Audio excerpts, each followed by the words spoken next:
boa tarde. Eu sou Heloísa Prazeres, estou aqui ocupando a presidência na ausência do nosso Ordep Serra e do vice Marcos Vinícius, e tenho muita alegria em recebê-los para esse diálogo que nos será proporcionado por Lícia Soares, cujo título é Do Indianismo ao Pós-Indianismo, Omissões ou Denúncias na Literatura Brasileira.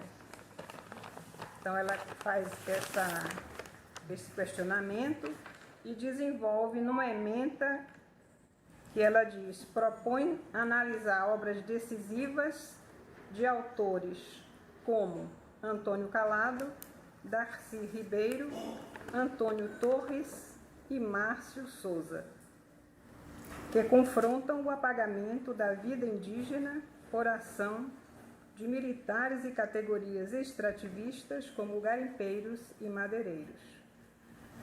Bem, lida este objetivo, esta ementa, eu tenho a satisfação de apresentar a nossa conferencista, Lícia Soares de Souza, que é professora da Universidade do Estado da Bahia e atua no programa Cultura e Sociedade da Universidade Federal da Bahia. Lícia é professora associada da Université de Québec, a Montreal, com doutorado em semiótica pela UCAM e pós-doutorado na Universidade de Kassel, Alemanha. Lícia Soares é uma renomada pesquisadora, autora de vários artigos e livros: Introdução às Teorias Semióticas, Pragmática Pós-Metafísica, o Infradireito na Literatura e Cinema Brasileiros. A contribuição teórica de Lícia, que é uma escritora prolífica, se traduz nos romances que são publicados em francês no Canadá, coletânea de poemas em alemão e também no Brasil. Seu próximo romance, Quando as Traças Criam Asas, eu tenho aqui já a determinação de capa, né? E que será lançado pela editora Autografia do Rio. Bem, tenho então a alegria de passar a palavra, agradecendo mais uma vez, né, a sua companhia de colega. Bem-vinda, Lícia. Muito obrigada, Heloísa. Também é uma alegria imensa de estar aqui nessa academia, de estar do seu lado, que foi minha professora. Mas as boas professoras, a gente já está na semana do professor, né? Então a gente tem que falar a alegria. Não só foram vários e vários bons professores naquele Instituto de Letras, eu não me esqueço. Os mestres com carinho. Pois é, foram professores excelentes. Eu, quando cheguei no doutorado na UCAM, eu não tinha problema nenhum, porque eu tinha uma base muito grande da Universidade Federal da Bahia. Eu nunca me esqueço disso. Não, mas não vou fazer a propaganda da UFBA agora, não. Vamos passar ao nosso... Eu previ, eu tenho que agradecer a Heloísa. Foi a Heloísa que me convidou para esta tarde, porque ela, inclusive, ela disse: é o bicentenário de Gonçalves Dias, em 2023, nós temos que falar disso. Né? Ele nasceu em 10 de agosto de 1823, teve a morte trágica que todo mundo conhece, que ele morreu num porão do navio, né? Que esqueceram ele. Mas ele é importante porque ele dá aquele pontapé inicial no indianismo, um indianismo romântico, e que transforma aquele que foi chamado há muito tempo de selvagem, de personagem selvagem, no símbolo da nação brasileira. A minha proposta era era projetar alguns quadros do desenvolvimento das fases, porque eu vou falar de 4 fases. A fase indianista romântica, muito rapidamente, eu não vou ficar. A fase da antropofagia, que é o século XX. A fase chamada indigenista, que aí é Calado, Antônio Calado, Márcio Souza, Darcy Ribeiro e Antônio Torres, e finalmente chegar na fase atual com o mais recente imortal, Krenak, que tem uma proposta sobre a participação do índio, juntamente justo com a terra, não só do índio, que ultrapassa a filosofia do índio, e ele nos chama, todos nós brasileiros, a participar dessa filosofia indigenista. Então, como eu não estou projetando, mas nós imaginamos que tinha Alencar, tinha Gonçalves Dias, que tinha Gonçalves, Magalhães, que nessa fase que é uma fase romântica, mas essa parte do símbolo, a literatura não se omitiu, porque ao longo desses 2 séculos, o Brasil continuou provocando extermínios com novas epidemias e o desgaste do trabalho escravo dos índios, mesmo ele sendo o símbolo da nação brasileira. Estava muito ligado à literatura, ao símbolo, com o nacionalismo, nação. E era nessa época, inclusive, era o índio tupi, porque nós sabemos que os colonizadores forjaram uma dicotomia entre o tupi e o tapuio, que seria o tupi, aquele aculturado do litoral, que se deu bem com português, que falou português, se deu bem, quer dizer, se aculturou um pouco, né? E o tapuio, o bravo, que foi embora. Então já tem aí, até no indianismo, nós já temos um dos dilemas de nossa cultura, de nossa civilização, que é este embate entre o que é litorâneo e o que é sertão, o que é interior, com esse tapuio. Mas aí, depois, como nossa comunicação vai ver, aqueles que desafiaram a percepção do nacionalismo indigenista simbólico, mostrando as várias relações que envolvem a identidade indígena do Brasil.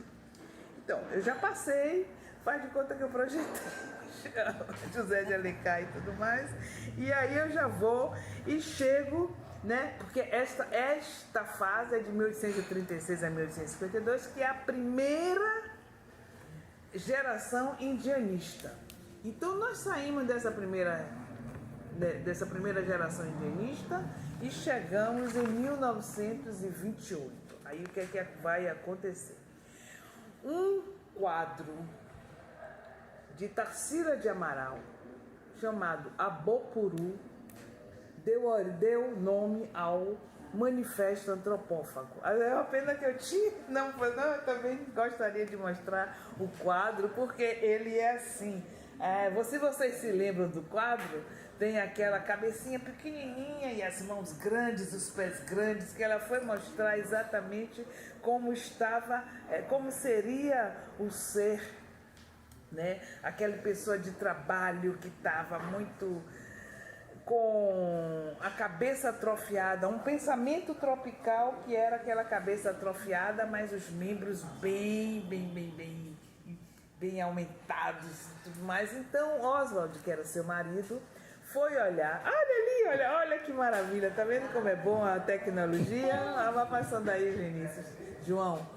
Aí então, o Oswald olhou, já estava no movimento, olha aí, gente, no movimento modernista, ele foi ver que em Tupi-Guarani significava homem que come gente. O título da tela é exatamente a junção de abo, homem, com pora, gente. Pronto. Aí ele foi nascer o Manifesto Antropofágico, em que ele vai mostrar um outro índio, vai acabar aquela dicotomia tupi-tapuio, porque ele vai... o movimento antropofágico é um movimento de vanguarda. E sendo um movimento de vanguarda, ele estava antenado, não está antenado com nenhuma ideologia nacionalista, de simbologia de índio, tudo. Ele está antenado com poéticas de relações. Então, inclusive, eu queria mostrar a marca russoniana do índio brasileiro, que é Rousseau, que é o índio bonzinho, aquela coisa toda, que é assinalada de uma forma avessa, porque inclusive Haroldo de Campos, ele lembra em A Marcha das Utopias que ele diz: Oswald investira ironicamente contra a visão romântica que criara no dizer índios conformados no romantismo, bonzinhos de cartão postal e lata de bolacha. Então, quer dizer, o que estaria mais agora o índio antropofágico, ele vai ser um índio que está mais ligado ao índio de Montaigne, que era o índio mau, devorador, o Des Canibales, aquela obra dele, não é? Então vai ser um manifesto antropofágico, todo mundo sabe, você digere, né, todas as influências estrangeiras e todas as influências, e você pode devolver à sociedade um novo produto. O movimento de vanguarda é exatamente isso, descentramento, desenraizamento. Então, ele vai avaliar, vai questionar a estrutura política, econômica e cultural aqui implantada pelo colonizador, e no qual se formara a sociedade patriarcal, vai avaliar os estragos de uma civilização que se perdera em modelos culturais impostos pelo patriarcalismo. Tanto é que ele Oswald fala de deglutição no matriarcado de Pindorama. E no matriarcado de Pindorama, você veja bem, já vai ter uma visão de censura, de crítica à propriedade privada, e defender a potência feminina que favorece o coletivo. É matriarcado, já não é mais patriarcado, é muito bom e excelente. E uma coisa muito interessante que o manifesto antropofágico ele traz, ele não é apenas literário, ele é cultural. Tanto é cultural que depois tem uma nova dentição no tropicalismo. Entendeu? O tropicalismo ele é oswaldiano bastante, né? Vai ser também no teatro, essas coisas todas. E muita gente, nós sabemos aqui que, por exemplo, o que existe de teses e de trabalhos associando a antropofagia com o dialogismo, a carnavalização de Bakhtin, principalmente porque a carnavalização de Bakhtin ele trabalha com Rabelais. Aí Rabelais trouxe todas aquelas... trabalhava com aquelas falas cômicas da praça pública que veio para a literatura. Então isso é muito importante de trazer as falas orais, as falas populares para trazer para o literário. Bom, então, e ainda falando de antropofagia, eu queria dizer algumas palavras sobre Macunaíma, porque Macunaíma é uma coisa que nós podemos sempre falar, por isso que, inclusive, eu gostei, eu falei das minhas projeções, porque eu imaginei que uma vez eu fiz uma palestra aqui e a sala encheu de estudantes. Aí eu queria ter assim, milhões de estudantes na sala, porque quando Mário de Andrade disse que o brasileiro, Macunaíma, era um anti-herói, era um herói sem nenhum caráter, o que é que ele disse? Em português a gente associa sem nenhum caráter a uma expressão que quer dizer, às vezes, né, como é canalha, sem caráter, não sei o quê, sem ética. Mas não foi isso que ele disse. E foi muito, muito divulgado dessa forma. Sem nenhum caráter, ele quer dizer, não estava formado. Estava em formação, em progresso. Ele não era índio, ele não era negro, ele era branco, ele se metamorfoseia em todo o percurso dele, ele sai da época, ele chama lá, ele era preto retinto quando ele sai do Amazonas, chega no Rio, inclusive no filme é até interessante, que como é o nome dele? Aquele Grande Otelo, que sai depois, ele se vê Paulo José, todo lourinho, aquela coisa toda, não é? Então, mas o que ele vai dizer é isso? Macunaíma encarna também uma série de estereótipos, com que o brasileiro se representa a si mesmo. Frente ao colonizador, ele se acha que ele é preguiçoso, que ele é sensual, pândego, só gosta de carnaval, tanto é que ele está assim, ai que preguiça. Mas quando ele está, ai que preguiça, ele está censurando, ele está criticando toda aquela estrutura capitalista que estava se formando nessa época dos anos 1960, 1920. Por outro lado, nessa época de 1920, era muito difícil se ter informações sobre os indígenas. Mas existiam vários etnólogos alemães que estavam fazendo um percurso, correndo pelo Amazonas, e um deles que inspira Mário de Andrade. Mário de Andrade era um leitor de alemão, ele tinha uma biblioteca de livros alemães considerável.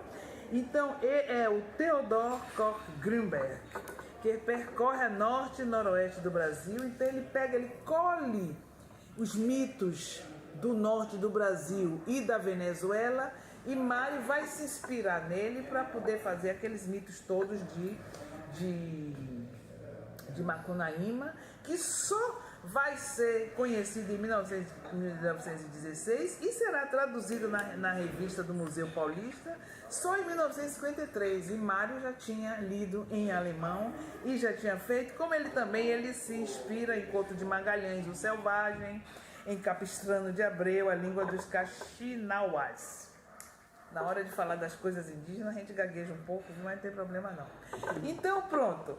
Essa aqui é uma visão bem panorâmica da antropofagia. É claro que não é só isso, ela tem os movimentos verde e amarelo para o Brasil, tudo mais, todo mundo sabe. Mas aí nós passamos para a terceira fase. Essa terceira fase ela é chamada de indigenista. E essa terceira fase, ela tem muita influência do pessoal andino, pessoal do Peru, por exemplo. E eu trabalho com um grupo, um GT, de Relações Interamericanas, na Ampol, e nós trabalhamos sobre tudo das Américas. Nós temos colegas que todo mundo aqui conhece, como Rita Olivieri, que trabalha os índios brasileiros e quebequenses, outros que trabalham os índios da região andina. Então, Silvina mesmo, que ela trabalha, mesmo esqueci o sobrenome, mas Silvina, ela tem um texto, ela tem muito trabalho sobre essa questão, que de uma forma particular, nessa zona andina, houve um discurso identitário, abre uma chave estética, assim, para ver a questão do índio, mas já a questão do índio através até de uma visão marxista, de uma visão de exploração, de um problema das terras mesmo, do latifúndio, da propriedade da terra, de ser massacrado, escravizado, trabalhado. E Machu Picchu tinha já sido descoberto em 1911, e as ligas pró-indígenas começaram a se proliferar, de tal forma que se sobressai José Carlos Maria Teg, que cria a Central Sindical em 1927 e escreve 7 ensaios de interpretação da realidade peruana, em 1928 também. E com esse marxismo deu que ele trabalha esses índios, deu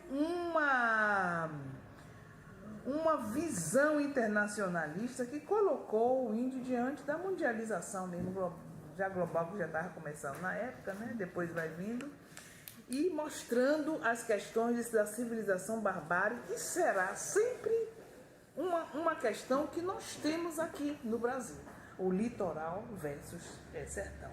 Então, já nessa fase indigenista, como ela é chamada, é que eu começo com Antônio Calado. Que Antônio Calado, já em 1967, ele vai publicar Quarupi. E Quarupi, vocês vão ver, é uma coisa que, antes do opressivo AI-5, não é? E na linhagem de um professor, Malcolm Silverman, que eu também tinha referências aqui, chama de êxodo reverso. É uma linhagem de êxodo reverso, que é a saída dos périplos que vão sair do litoral para o interior, na influência de Euclides da Cunha, por exemplo, né, que vai descobrir aquele interior. E você vai ter João Guimarães Rosa, você tem até o Aleilton, por exemplo, é um que faz esse êxodo reverso, que ele vai também sair. Nós estivemos agora na Africã e ele falou tanto como é que ele escreveu O pêndulo de Euclides, cadê ele? Até sumiu. Então, todo mundo sabe o que é o Quarupi, não é? Ou não? Sabe, né? E o Quarupi é muito interessante porque vai ter o Quarupi, mas para começar já um embate indígena, cristão, indígena, católico, o personagem principal de Quarupi é um padre, o Padre Nando. E o Padre Nando, ele sai, que é um celibatário tímido que estava lá na igreja, e ele vai se transformar num revolucionário entusiasta e provocador. Tudo se passa em Pernambuco. Então o projeto visionário de Nando volta-se para o centro do Brasil, em que ele vai seguir uma expedição, e nessa expedição em direção do Xingu, com representantes de várias correntes ideológicas. Tem todo tipo de utopias e libertárias, porque nós estamos, o período de Quarupi é de 1954 a 1964. Estava aquela efervescência intelectual, de esquerda, de utopias, de libertação. Então eles vão buscar, então vão com eles sertanistas, folcloristas, trotskistas, comunistas, jaguncistas, tudo isso vão juntos. E o que é que acontece? Eles vão com a ideia de que, entrando pela interiorização do país, eles vão buscar o desenvolvimento, vão chegar até aqueles índios não pacificados. E o projeto de Nando, imaginem qual é fazer renascer aquela comunidade, aquela república comunista dos Guaranis, que foi considerada a primeira república comunista do mundo na região das Missões, Uruguai, Paraguai e Rio Grande do Sul. Então ele tem aquela ideia e ele vai conseguir, e eles estão todos indo para o Quarupi, e ali estão esperando a chegada do presidente Getúlio Vargas. Que com Getúlio Vargas eles achavam que ia mostrar toda a questão do índio, toda aquela questão de como eles estavam vivendo mal. Aí o que é que acontece? Getúlio se suicida. Aí tem aquele desânimo total, né? Desânimo total. Vão fazer o Quarupi de uma forma já descaracterizada. Não são os índios que são os personagens principais. O indigenista Fontoura funciona como Iat, Iaiá, Iaiat. Não sei se é assim que diz, mas eu sempre tenho dificuldade. E os nomes dos indígenas brasileiros ainda são mais fáceis do que no Canadá. No Canadá é pior, que é cheio de consoantes. Então aqui, que é o diretor da festa, em lugar de Canato, o verdadeiro Morerequat, que seria o que dirige tudo isso. Então, eles vão fazer já, porque para o Quarupi você tem que chamar também outras nações, oferecer refeições com peixes pescados, aquelas coisas todas. Eles preparam tudo. E os brancos que chegam a essa expedição dizem, não vamos usar o timbó, não, vambora, e joga bomba. E joga bomba, já uma bomba para poder pescar. E os índios ficam entusiasmados, eles dizem, poxa, que coisa boa, melhor do que fazer uma coisa que tinha trabalho, não é? Mas aí eles começam o projeto da missão da República Comunista de Nando, começa a implodir, tudo isso começa a implodir, porque está chegando a ditadura, está chegando as coisas, até chegar, já está indo de 54, indo para aqueles anos 60, de abaixo o comunismo, abaixo isso, abaixo aquilo, e eles já estão sentindo dificuldade, né? E a expedição indigenista, que aí é chamada de expedição indigenista não indianista, vai mostrar os problemas reais do índio.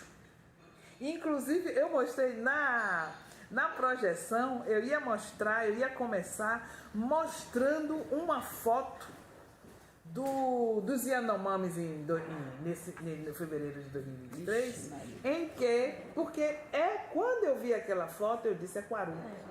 Porque você veja bem, o especialista em medicina tropical André Siqueira diz à BBC de News, a pior situação que eu já vi no mundo.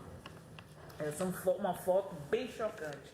E essa foto chocante, quando eu vi, para mim estava na minha cabeça o Quarupi, porque quando ele, o romance, que quando eles, a expedição, ela não pode mais, ela fica desorientada, entendeu? Com essa coisa toda, já não tem uma direção de presidente, a geração, uma orientação do Estado, eles vão atrás. Eles já passam do contato com os índios Suiá, depois eles vão os expedicionários em busca de Tichucarramãe, também não pacificados. E o mais dramático é quando eles vão chegar junto aos índios Cren-Acarori. Os Cren-Acarori eram considerados os índios mais bravos do interior. Eles eram não pacificados, eles se apropriaram das terras planas, os outros índios tinham medo dele, eram os piores, eram assim os grandes canibais, o terror mesmo do interior. E quando eles chegam junto desses índios, aqui, como explode a universidade, né? Explode o universo lendário da bravura do índio, porque o que eles vão encontrar, como Calado diz, cada um deles é um couro esticado nas varas do esqueleto. Os índios estão todos com fome, com diarreia, estão todos nos ossos, como estão os Yanomamis.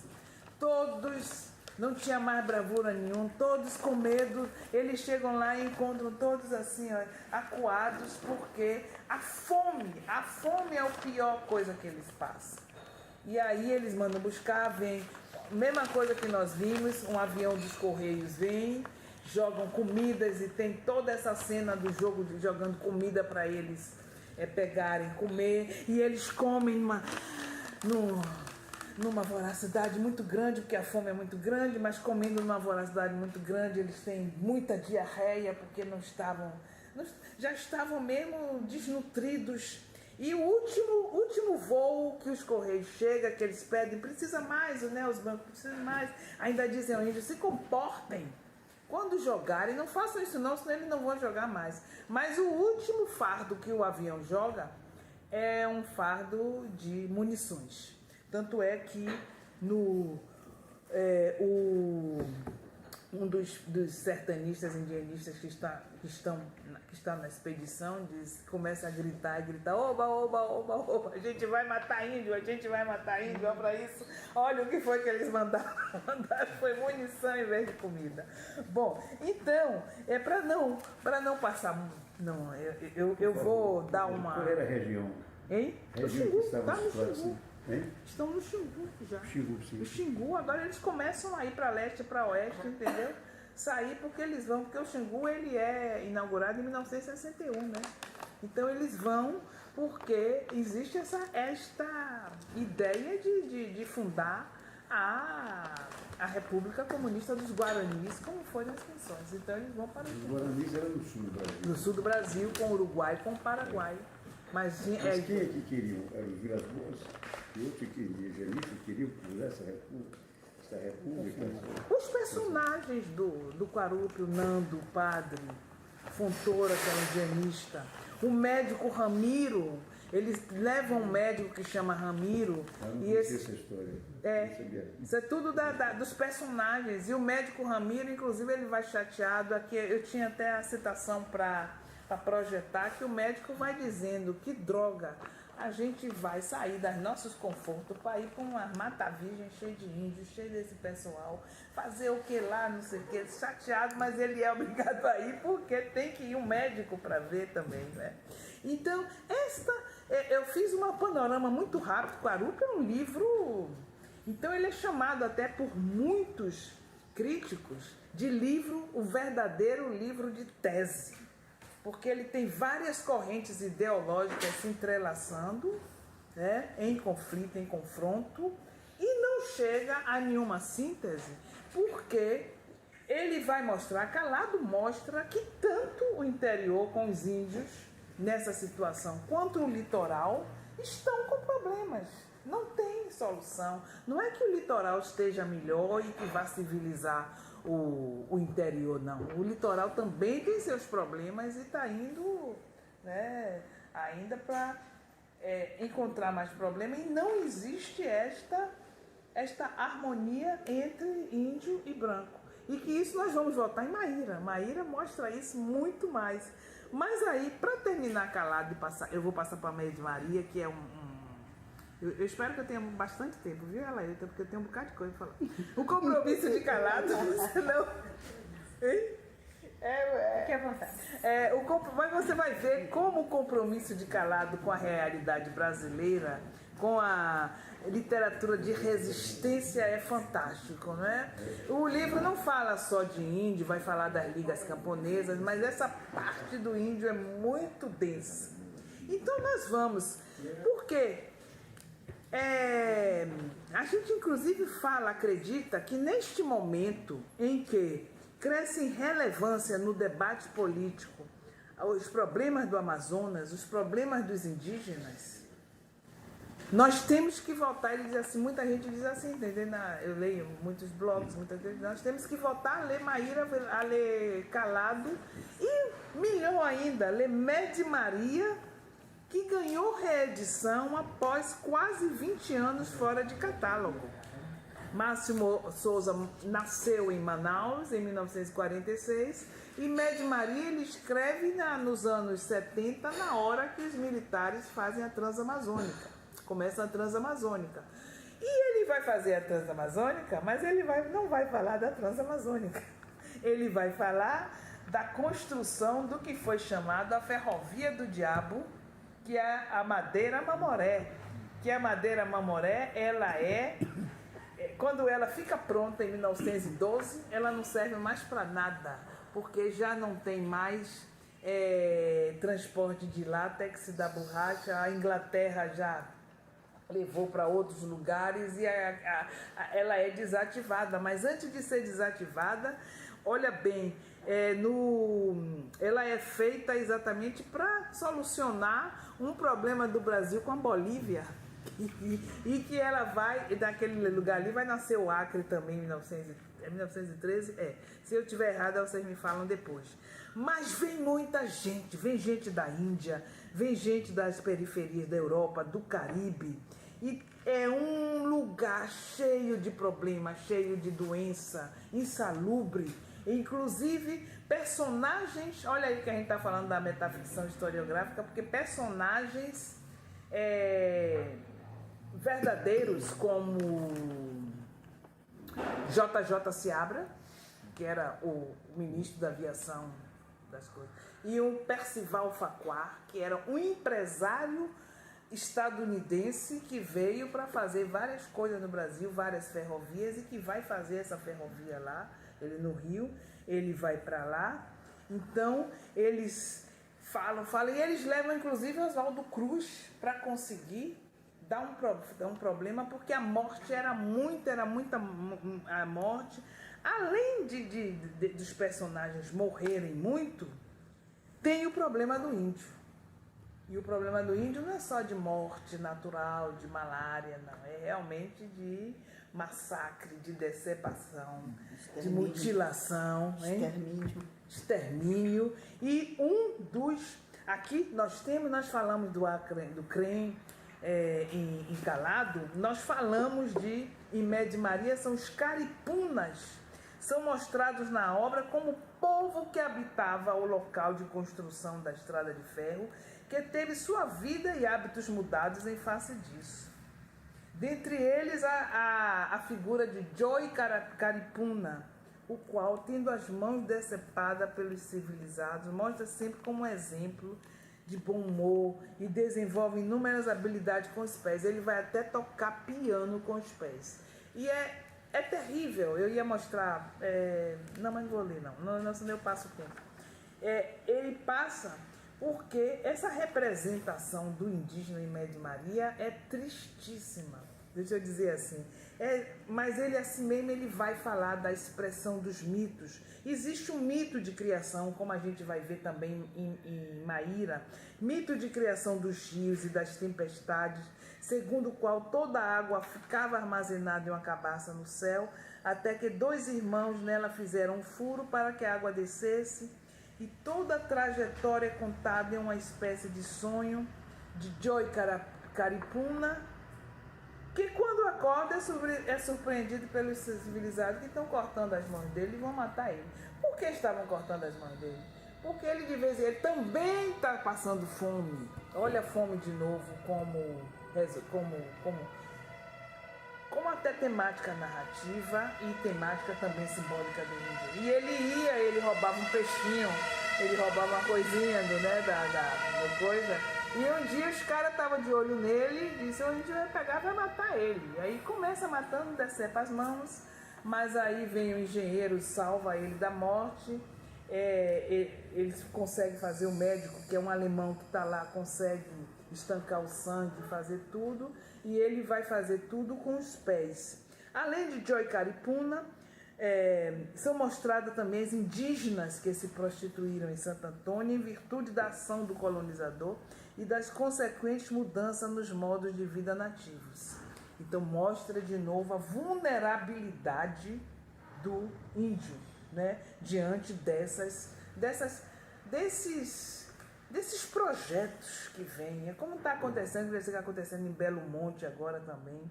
Então, é um ambiente de morte que mostra essa vulnerabilidade do indígena no processo da colonização, e continua, a colonização não terminou. Então, nós vamos assim. Então, o que é que eu ia falar também é que Márcio Souza, o que é surpreendente, é que todo o arquivo da Madeira Mamoré foi destruído.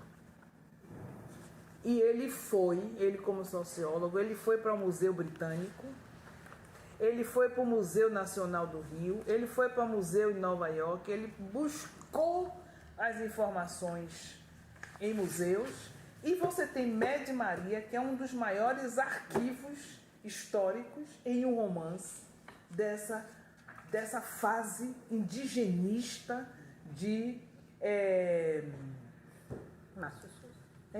Márcio Souza, de aniquilamento do indígena, né? Da vulnerabilidade do indígena, que estavam ali, chega todo mundo ali para fazer uma... E o pior de tudo é isso, que fazer um projeto que não serve para nada, depois é desativado. Aí depois, quando é desativado, quando ele começa a escrever Média Maria, foi na época que os militares já estavam começando a Transamazônica. Então, também com isso, com Emílio Garrastazu de Médici, né? Então, é isso que nós vamos dizer. É, novamente, um romance que mostra essa problemática, este massacre, este extermínio, esta problemática entre branco e civilizado índio, vamos dizer civilizado índio, brasileiro e índio, vamos lá dizer. Então, para não levar muito tempo em cada um, eu já passo para Darcy Ribeiro, que é de Minas Gerais, Montes Claros, 1922, e morreu em 1997. De que ano é esse livro dele? Hein? O livro de Calado, de que ano ele publica? 1967. 1967. 1967. Obrigado. Pode passar para Darcy Ribeiro agora. Hein? Pode passar para Darcy Ribeiro agora. Darcy Ribeiro. O romance de Darcy Ribeiro foi um sucesso tão grande que na época muitas mães botaram os nomes nas filhas de Maíra. Todo mundo sabe disso, né? É um romance escrito antropólogo, 30 anos como antropólogo. Darcy Ribeiro é publicada a primeira vez em 1976 pela Maíra, pela editora Brasiliense, que não existe mais, e depois ele agora pela editora Record. E o livro trata de uma tribo fictícia. Esse aí já é uma tribo fictícia, mas é paradigma desse sofrimento, né? Os Mairuns, criada, segundo depoimento do próprio autor, a partir de características de vários grupos indígenas brasileiros que ele procurou, que ele viu. Então, a estrutura narrativa de Maíra evidencia a pluralidade de visões envolvidas nos cenários propostos. O livro divide-se em 4 partes. antífona, homilia, cânon e corpus, que são as 4 partes que remetem à estrutura de uma missa católica. Nós vamos ver de novo como a gente tinha encalado o padre nessa dicotomia com o mundo selvagem. O Maíra acentua isso, porque nós vamos ter, também tem os mitos da caça de criação do mundo, como Imed Maria, a genealogia do povo Mairum, e as mitologias cristãs e indígenas são fundidas, são fantásticas, de forma que ambas são relativizadas e ganham novos sentidos. Então, a história de Maíra começa, vocês vejam bem que coisa interessante, com a descoberta feita por um cientista ecólogo entomologista dos corpos de Alma e seus gêmeos nascituros na beira de um rio, no Iparanã, encobertos pelas formigas. Alma é uma moça que saiu do Rio de Janeiro, uma carioca, que veio, estava enjoada da civilização, estava num vazio muito grande, então resolveu, entrar pelo interior do país. Olha aí, já é uma ida, porque vai ter as 2 idas. Uma ida que é a Alma indo para lá e depois o índio Avá Isaías vindo para cá. Então tem esses 2 périplos assim que vão para lá. A questão das formigas, muita gente já estudou isso, tem até teses e tudo mais, que diz assim: as formigas na narrativa constituem uma entrada que, do ponto de vista semântico, simbólico, remete a toda uma família de textos que problematizaram o Brasil. Quem não se lembra de Macunaíma, como é que ele dizia? Pouca saúde e muita saúva os males do Brasil são. Né? Mas se Macunaíma dizia isso, que era uma forma de mostrar a visão positivista do progresso, da higiene, de higienizar o Brasil, então, em Maíra, é como se vai falar, não, as formigas ali não são um problema de higienizar, não. É um grande mal que vai levar, que vai abrir uma sequência de narrativa para mostrar o mal que é a exterminação do índio. Entendeu? Realmente metaforiza exatamente a iminência do fim do mundo indígena, mostrado através da trágica história da arquetípica aldeia Mairum. Entendeu? Então, existem esses intertextos de formigas que vêm não só em Macunaíma, tem outros também que a gente pode procurar. Mas, se a gente tem aqui, a leitura do nacional é produzida, por um lado, pelo questionamento do indígena, em relação à identidade étnica, por outro lado, a gente problematiza também o mito do nacional genuíno encontrado no interior do país. Morrendo, se acabando, se esvaindo. E aí vai ter, depois disso, nós temos também o personagem, que é o personagem mais significativo de Maíra, é um índio, que ele se chama Avá. Avá teve problemas de saúde e foi pego por um padre velho que foi levado para as missões, aquela coisa toda. E daí ele seria o xamã de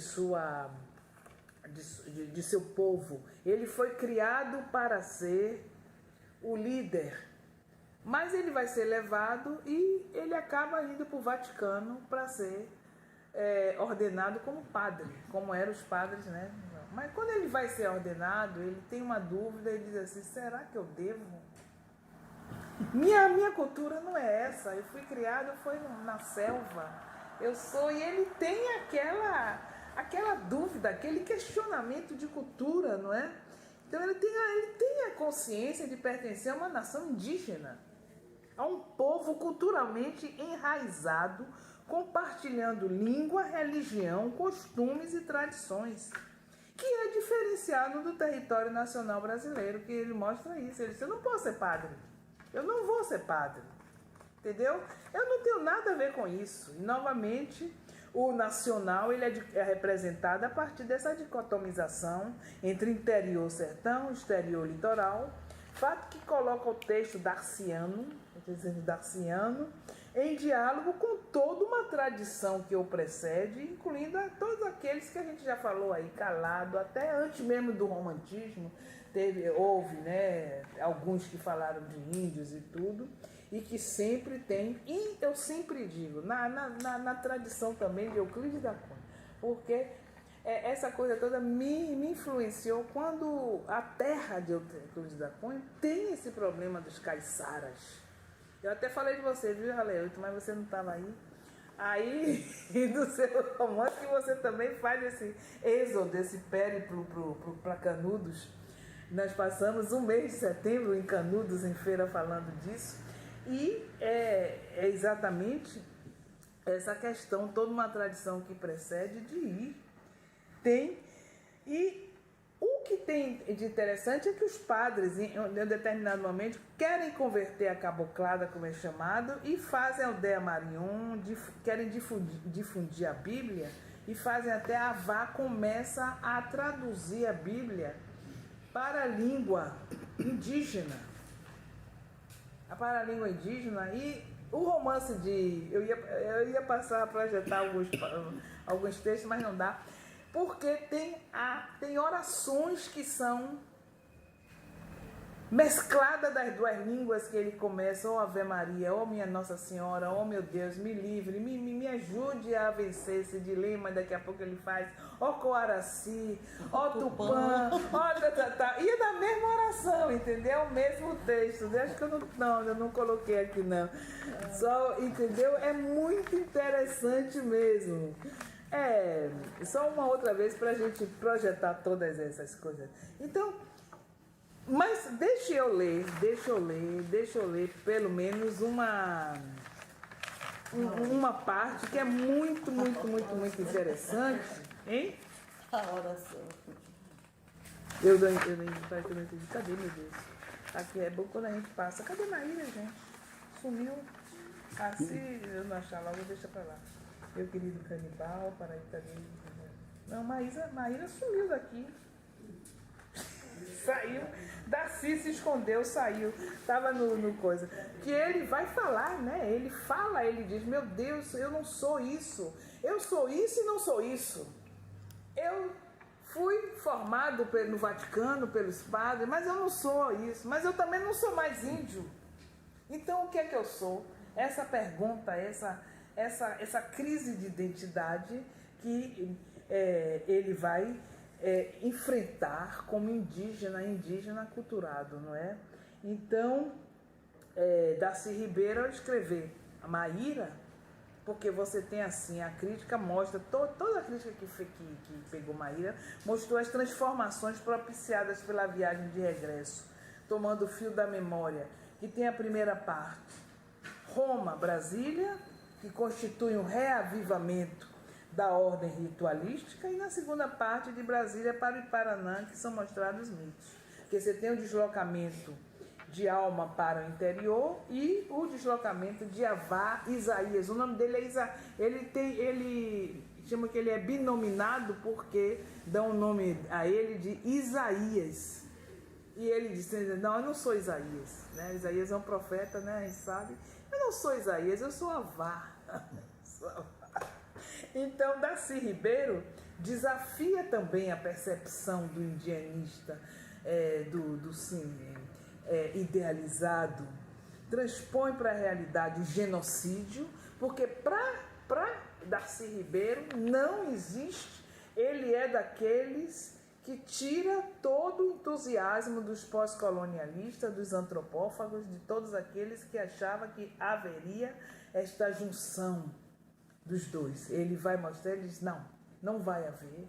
Esses índios não vão ser brasileiros, esses índios vão morrer dessa forma, esses índios, né, já na sua obra de antropologia, esses índios eles vão ter uma transfiguração étnica que eles não serão realmente escravizados por resto da vida. E ele não, quer dizer, o romance dele é de 1980, ele não errou, né? Ele não errou. Meu querido canibal, de Antônio Torres, que é daqui também, dessa academia, né? Vou passar muito rápido Meu querido Canibal é aquilo que você já estudou e sabe de metaficção historiográfica, que ele pega o personagem real e desconstrói. Por quê? O personagem principal se chama Cunhambebe. Foi um famoso chefe indígena tupinambá brasileiro que teve autoridade máxima entre todos os líderes tamoios da região, compreendido entre Cabo Frio, Rio de Janeiro e Bertioga, São Paulo. Foi também aliado dos franceses que se estabeleceram na Baía de Guanabara em 1555 no projeto da França Antártica. E ele passou para a história como um índio brabo, um índio destruidor, aquela coisa toda, não era como o tamoio, que era culturado. E Antônio Torres, ele vai protagonizar o indígena Cunhambebe, chefe da nação, na Confederação dos Tamoios, que é descrito como um canibal feroz e combativo pelos relatos. Então aqui eu acho que eu tenho, meu querido canibal, que era para passar aqui. Não o imagine apenas um edênico bom selvagem, e nu ainda por cima, sem nada lhe cobrir as vergonhas. Quer dizer, senhor das selvas e das águas, da caça e da pesca, a viver na era da pedra lascada, em paz com os homens e a natureza. Um ser contemplativo debaixo de milhões de estrelas e a mirar o céu para adivinhar sinais de tempestade. Era um guerreiro. Não era aquele canibal ruim, não, isso aí. E depois, o que é interessante, que mais adiante ele vai dizer: mas o que é de verdade é um herói cuja memória perdeu-se no tempo, mesmo tendo demarcado um território e inscrito nele sua legenda. Ele foi um vencedor, embora não se possa dizer a mesma coisa de seu povo e dos heróis que o sucederam, exterminados inapelavelmente, como se sabe, numa carnificina abominável, quando foram servidos em banquetes aos urubus, nunca é demais lembrar. Entendeu? Então, eu vou parar Antônio Torres aqui com essa ideia que ele traz do meu querido canibal, que ele traz também, desafia a percepção dos textos históricos oficiais para mostrar o que foi Cunhambebe. Então, eu vou passar para a quarta fase, já que, para não ficar muito tarde para vocês. A quarta fase, que está sendo chamada de pós-indianista,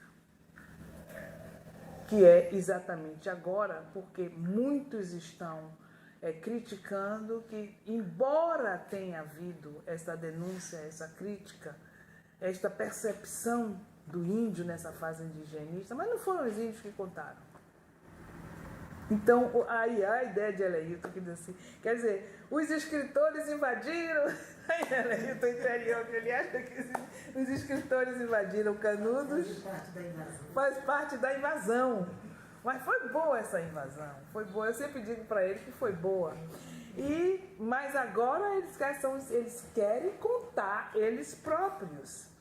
E com esse grupo que eu falei da Ampó, eu tenho três amigas que trabalham, que uma vocês todo mundo conhece aqui, que é Rita Godet, que tem um trabalho excelente sobre as mulheres indígenas no Brasil e no Quebec, Heloína Prates e Rubelize Cunha, do Rio Grande do Sul. Elas fazem um trabalho fantástico, excelente, que exatamente não evitam esforços no sentido de trabalhar, de mostrar que o índio agora tem, os indígenas.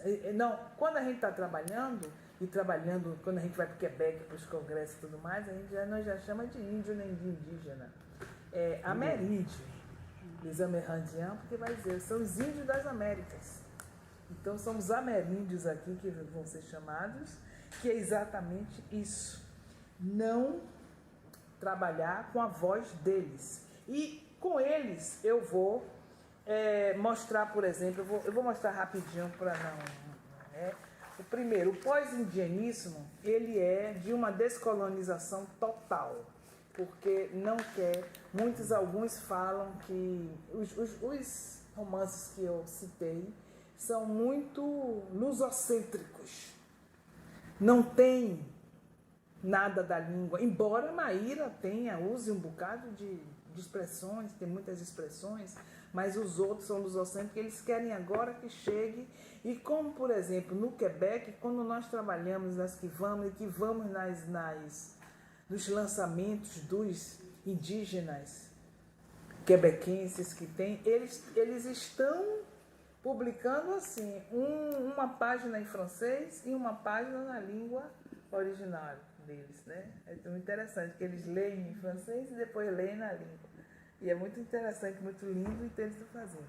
Então, essa ausência de referências ameríndias no panorama cultural brasileiro, a ausência da língua que estão se falando, que estão se pedindo que coloquem nesse pós-indianismo, que seja a fala do índio, que o índio fale dele. Então, que ele vá buscar, mesmo que ele esteja fora, mas que ele vá buscar a memória ancestral. Que ele busque a memória ancestral e que ele fale desses mitos, de toda da criação e tudo mais, do ponto de vista do que ele viveu desde criança. Entendeu? Então, por exemplo, uma das primeiras que Rita trabalha, que é muito interessante, é Graça Graúna. Ela estava até lá em Canudos. Você encontrou, Aleilton? Ela estava lá em Canudos, uma doce de pessoa, Graça Graúna. Ela é indígena potiguara, nasceu no São José do Rio, no Rio Grande do Norte, em 1948. Rita desvela as vozes dessas mulheres indígenas, né? Brindando os leitores com reflexão aprofundada e sensível sobre a obra dessas escritoras, porque ela vai mostrar exatamente como é que elas estão trabalhando nisso. Graça Graúna, e além de poeta e ensaísta, ela é professora universitária. Desenvolve estratégias de sobrevivência para a cultura indígena através de várias coletâneas, entre as quais se destaca Tear da Palavra, de 2007. Eu leio aqui uma estrofezinha pequena, que é a canção do exílio, que é na canção Peregrina. Eu canto a dor desde o exílio, tecendo um colar, muitas histórias e diferentes etnias. Então é como tem aquela memória que ela vai tecer um colar, que ela vai buscar todas essas referências. Então a poeta busca reinventar o lugar da poesia através do diálogo com os resquícios da memória ancestral, buscando representificar, evidentemente, essa falta ao identificar-se com os demais excluídos. Uma coisa interessante, isso aqui já é novo no pós-indianismo. Eles querem se juntar com os afrodescendentes, eles querem se juntar com todos os excluídos e fazer uma obra que mostre que o brasileiro, aquele brasileiro normal, aquele brasileiro que mata, aquele brasileiro que extermina, ele não está levando em conta que tem os outros, né? Entendeu? Então, porque ele está expropriando do território geocultural essas pessoas que têm uma ancestralidade, que têm uma história, que têm uma memória. Então, é muito interessante que na obra de Graça Graúna tem a questão da memória, buscar a memória mesmo e tudo mais é muito importante, e buscar o multiculturalismo, que aí ela se junta com o que Mário de Andrade falava, o brasileiro é multifatário, essa palavra que ele inventou. Então, olha aqui, Graúna vai buscar isso aqui, né? Elementos da perda, tem que buscar, reconhecer os elementos da perda. O que foi que perdemos? Vamos buscar. E mostrar a reinvenção de culturas novas. A outra é Eliana Potiguara. Eliana Potiguara nasceu em 1950 no Rio de Janeiro. E estudando, lendo com esse pessoal, eu fiquei sabendo que ela foi esposa de um cantor-compositor que marcou muito minha infância, e quando eu ouço eu fico emocionadíssima, que é Taiguara. De raiz indígena também. Meu Deus, Taiguara, eu adoro. Eu ouço, às vezes eu boto no YouTube Taiguara para ouvir. Eu disse, eu não sabia que era a esposa, que foi esposa dele. Então, mas ela é a primeira escritora indígena do país. entendeu? E ela ganha o título de doutora honoris causa na UFRJ. Ela assume a tarefa também de descolonização de sua etnia, dando voz pela primeira vez em toda a história da literatura brasileira àqueles que, embora tenham sido protagonistas da história do Brasil, foram silenciados. Porque a questão do silêncio, do apagamento, são duas forças que nós estamos trabalhando muito na literatura neste momento. O que é que foi silenciado, o que é que foi apagado, né? Haja vista nosso grupo de Canudos, Belo Monte, que tem o que ali, o que é que tem. Então, né? Quando nós vemos que tem no Forte de São Pedro um monumento aos heróis de Canudos, que são os coronéis que cortaram cabeça, a gente dos canudenses, nossos grupos, nosso trabalho, nosso tudo, justamente vai mostrar que isso aí não tem sentido. Então nós estamos trabalhando, vamos aí. E ela fez metade cara, metade máscara. Olha aqui eu não trouxe a poesia toda porque eu sabia que não ia ter tempo, mas tem uma parte que ela diz assim: Brasil, o que faço com minha cara de Índia? E meus espíritos, e minha força, e meu tupã, e meus círculos. Ventre que gerou o povo brasileiro hoje está só. A barriga da mãe fecunda e os cânticos que outrora cantavam, hoje são gritos de guerra contra o massacre imundo. Esse Brasil é um poema imenso. Então eu não vou ler agora todo, porque senão a gente passa o tempo. Fora isso, já terminando, eu vou simplesmente mencionar Daniel Munduruku, de 2019, que ele é de Belém, nasceu em 1964. Todo mundo conhece da polêmica que teve agora com o Krenak, né? Sim. Muita gente ficou meio assim chocada por cada coisa, mas houve. E ele tem livros que são livros que podem ser lidos pela juventude. Eu conheço várias pessoas que estão fazendo letramento em escolas e trabalham com o sumiço da noite. Porque a noite some.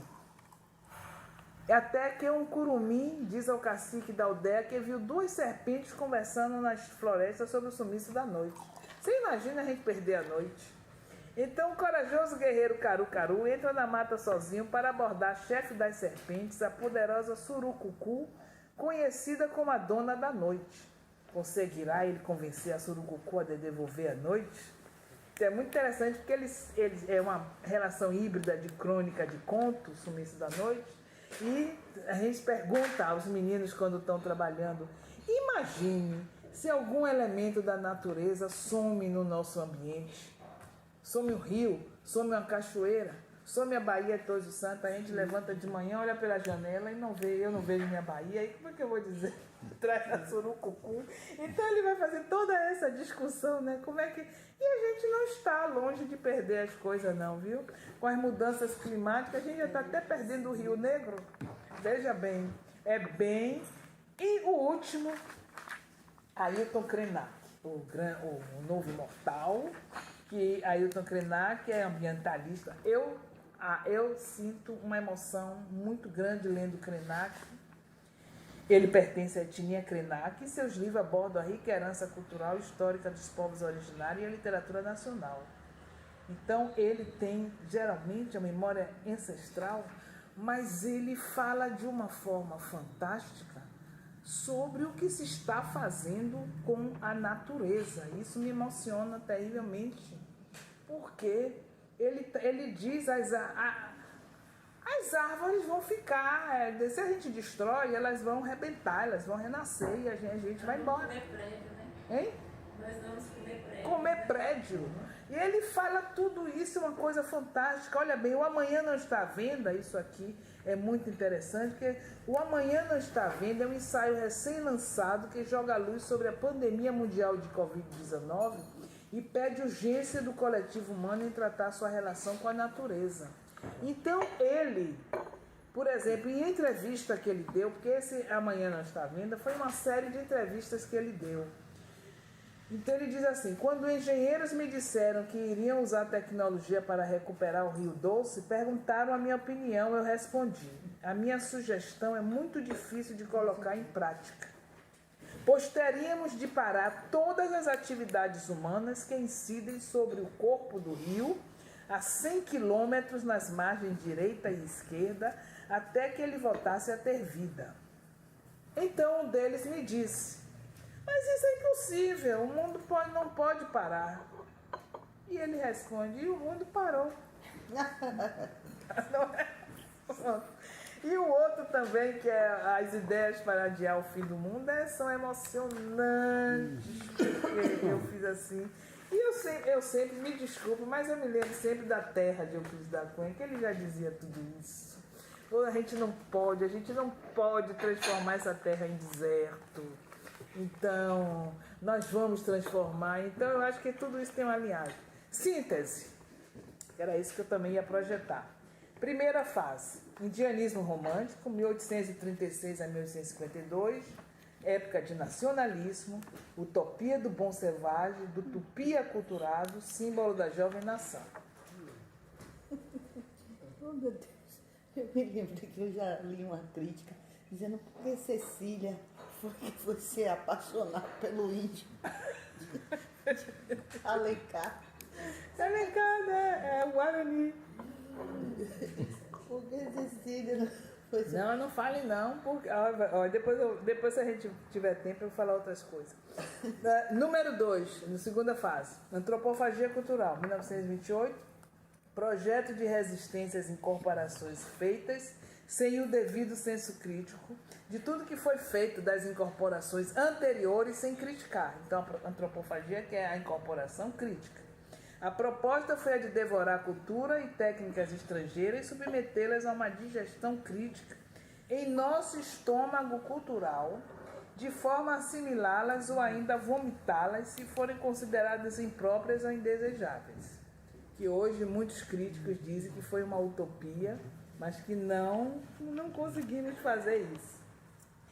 Número 3, indianismo indigenista. Dimensão continental, porque vai se ligar com os andinos, com todos os outros índios da América do Sul.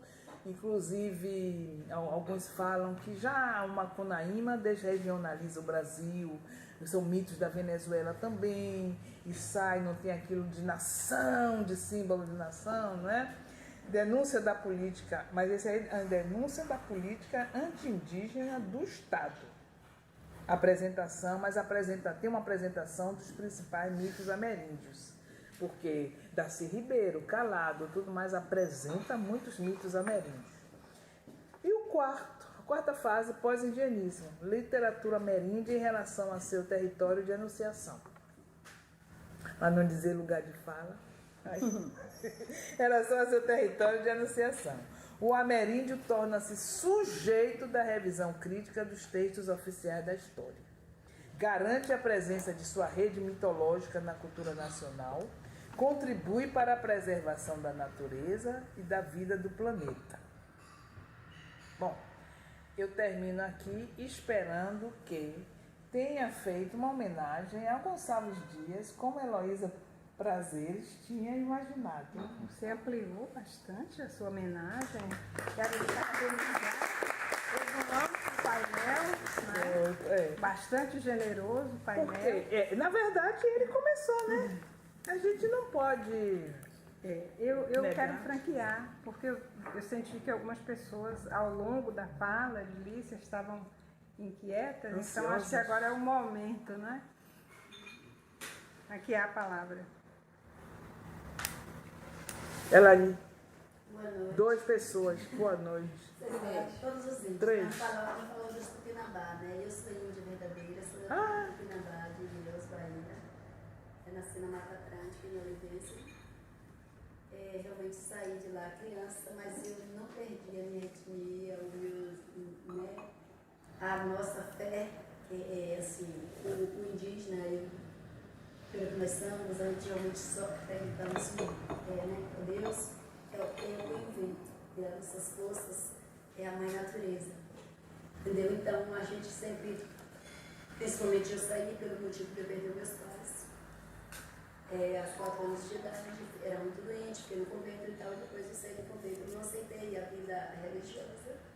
E acabei saindo realmente, mas eu não perdi o meu jeito de ser, a minha fé, o meu respeito, a minha etnia. Então eu permaneci, eu sou Jane Oliveira Índia, por sinal agora eu estou realmente em busca de encontrar alguém da família, porque meus irmãos não aceitou ser indígena, né? Porque a vida de Índia não é muito fácil, apesar que no Brasil, mas aqui, né, os indígenas da Bahia não foi tão sofrido como os outros são ainda até hoje. Nós temos índios realmente que ainda é bem chamado assim, bichos do mato, que nem a cidade de Água Vermelha, Serra da Bananeira, Caatinga, que é a região do Baixo Sul, para o Brasil, descer nessas regiões aí, entendeu? Mas eu sempre estou no meio dos índios. Toda vez que os índios estão aqui, daí eu estou sempre com eles, e sempre que eu faço questão de postar minhas fotos, com orgulho de ser índia. Sempre que eu acho assim, eu acho que não existe coisa melhor que você ter as suas próprias raízes. Sim.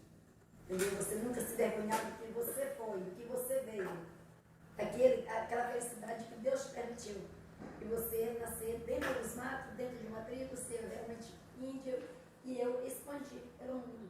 Né? Procurei estudar, trabalhar, lutar, viver. Eu realmente comecei até a escrever o meu livro, parei. Eu sou cantora, compositora, tenho projetos sociais, trabalho com... Por sinal, meu projeto que não tem nada a ver, mas eu passo muito a respeito da cultura indígena. E realmente foi a vida. E vou te dizer uma coisa, eu posso ter 1000 confortos na cidade, mas eu não troco uma tribo pela mansão na cidade. Sim. Ah, sim. E onde é que você vive agora? não, eu moro hoje aqui em Salvador. Quer dizer, muitos anos eu moro em Salvador. Casei com a Portugal, fiquei muito tempo em Portugal, depois para o Rio, mas eu tinha essa escola de dança com meu marido. E seu livro? Não, eu pensei em iniciar, não terminou não, né? Então eu tinha essa concordância, ele não aceitava, porque eu dizia que índio era né, assim, o nosso ritmo de rodar até hoje. Eu falo das minhas voltas, quando eu quero uma coisa, eu dou as 7 voltas, né, que rituais que a gente faz, entendeu? De falar com a nossa força, as mães, universidade e tal, e o meu estilo de ser. Ela estava dizendo, olha, quase que eu vinha caráter de índia mesmo. Então, é uma coisa que eu sempre usei a minha fé, com a mãe natureza, com a mãe terra, primeiro o Criador, depois a terra, a natureza, e a confiança da força do vento, porque o vento é a vida. O vento. Quando Deus fez o homem, Deus falou que Jesus já existia, mas ele disse, façamos o homem a nossa imagem e semelhança. Tudo ele criou com a palavra.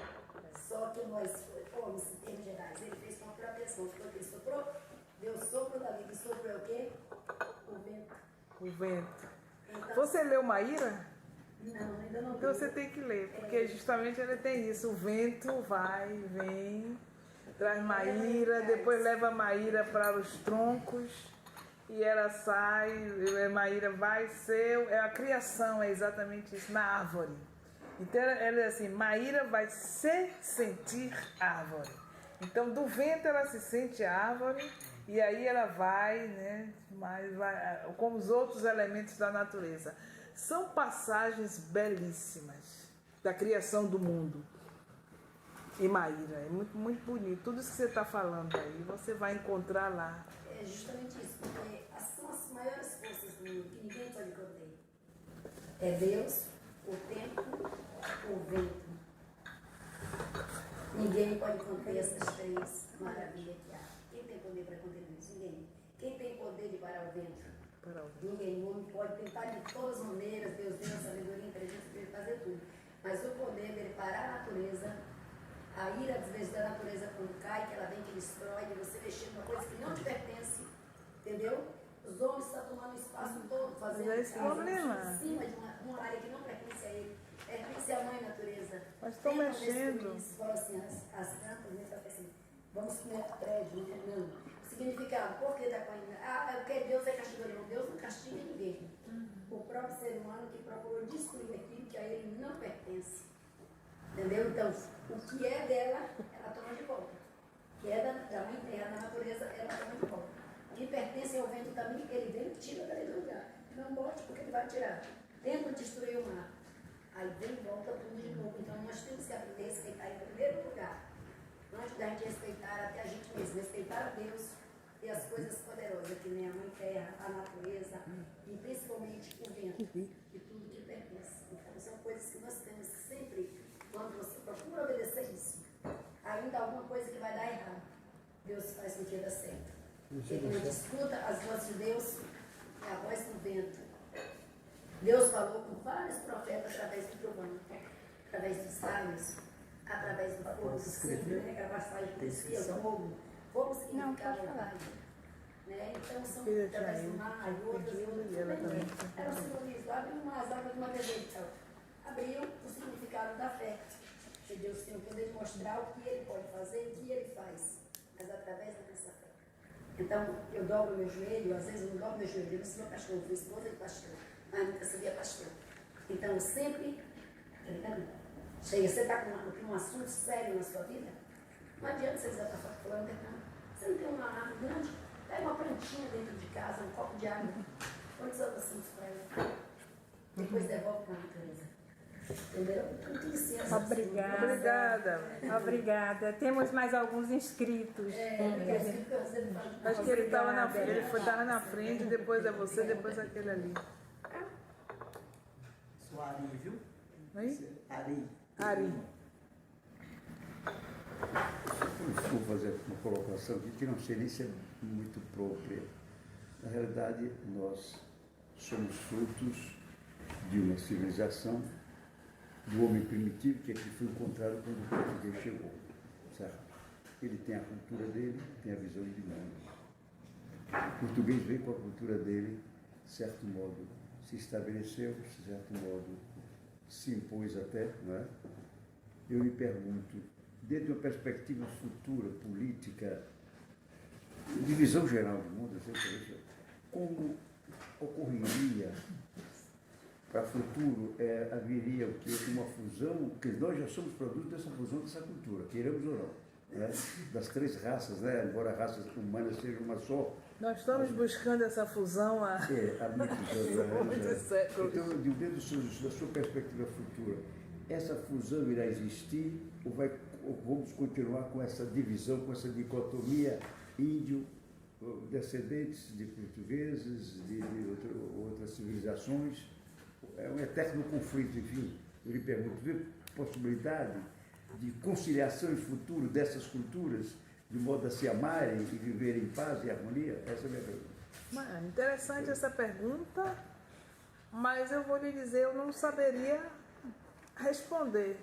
Eu vi durante a pandemia, até que eu vi um debate na Bandeirante com biólogos, que eles estavam dizendo que era muito, muito importante que houvesse um respeito a toda a biodiversidade do Amazonas. O que você tem lá? Você tem inclusive plantas que são carnes, não sei o que, um bocado de coisa, que tem que... Diz que é a maior biodiversidade do mundo. Então eu estava assistindo isso. E como eu trabalho muito com a semiótica, por exemplo, que tem um conceito que vem de biosfera, de biodiversidade, que chama semiosfera. A semiosfera, vai ser exatamente essa fusão, essas ligações entre social. O signo do social é o equivalente da bio, mas na semio.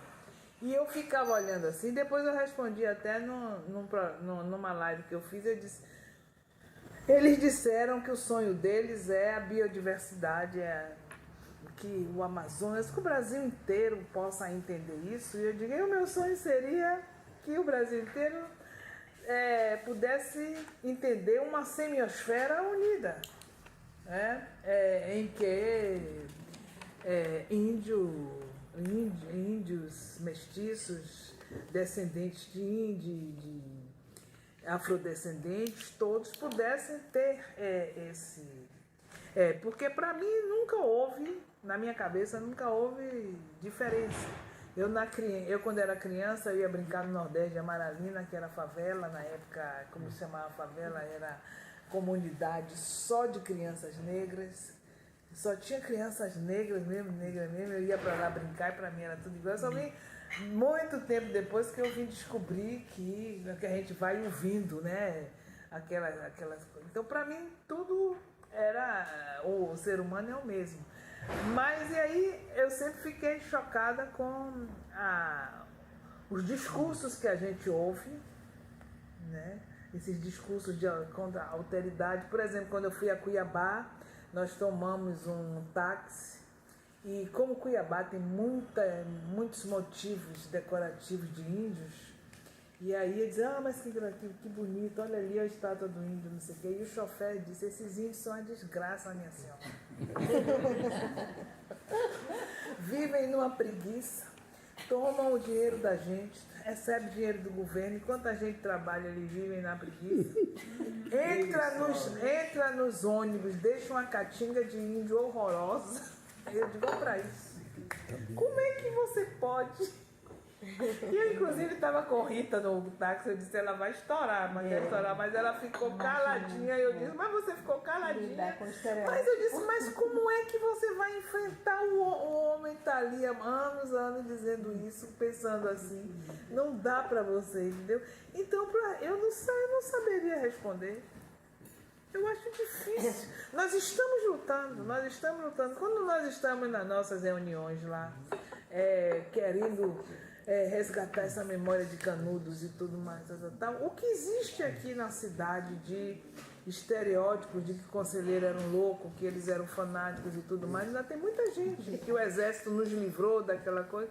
Não tem como você fazer uma previsão de futuro. fazer uma previsão. A harmonização dos povos, aliás. A harmonização dos povos. A própria guerra que estamos vendo lá entre os judeus e os palestinos, né, os árabes, é um exemplo disso. Vem de milhões de anos atrás. Né? Que não era mais para estar, né? Você vê mesmo que Gaza já é um pedacinho desse tamanho, eu não sei o que ainda querem pegar ali. Eu interpreto assim que nós, na realidade, de civilizados, só temos essa capa, né? Continuamos o mesmo bárbaro, né? Dos tempos de Antãos.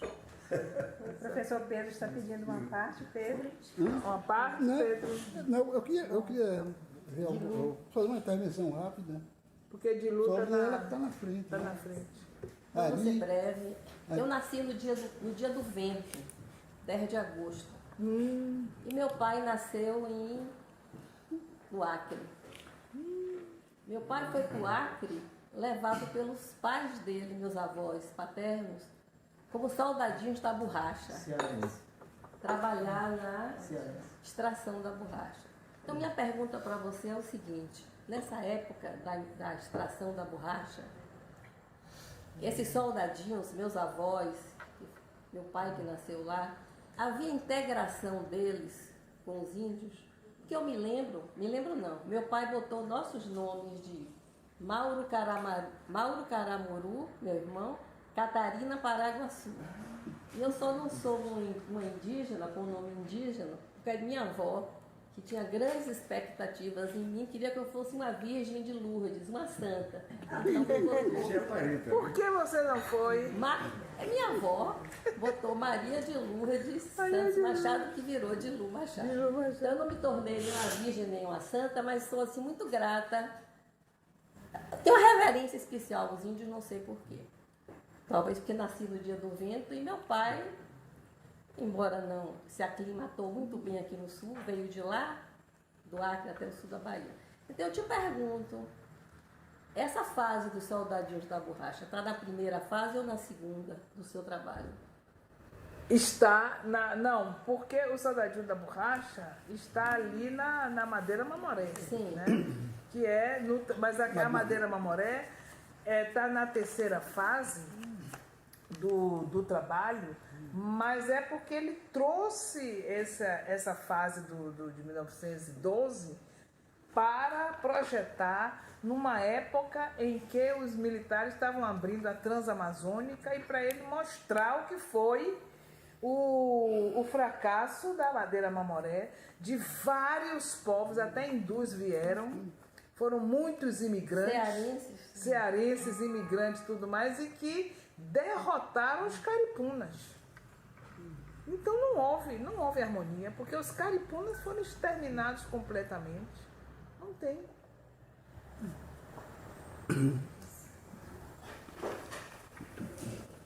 Pedro, estava na... Não, eu acho que é aquele senhor.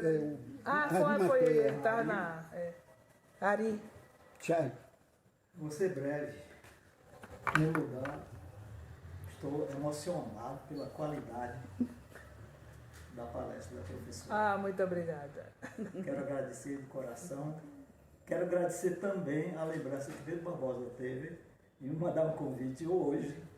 Por sorte, eu abri o celular no momento certo e percebi o local e a hora dessa programação. Né? A palestra que a professora faz é enriquecedora.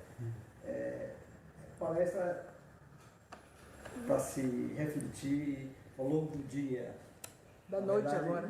Na verdade, ela levou meses, talvez anos, para fazer a organização de todo esse levantamento, né, professora? Levou mais de ano para fazer? Já tem muitos anos. É tese? Não é tese não, mas já tem muitos anos que eu comecei com esse grupo que trabalha com o Canadá. Então eu comecei a trabalhar também com os índios do Canadá, com o que aconteceu da Inglaterra massacrar os índios e os mestiços de francês. Tem até um movimento que parece com o que foi Canudos aqui. Então eu já lia Calado, já lia Maíra, e principalmente Maíra, porque Maíra é traduzido em francês, então eu tinha como chegar lá, fazer a comparação e projetar os textos em francês para mostrar, né? Fazer a literatura comparada.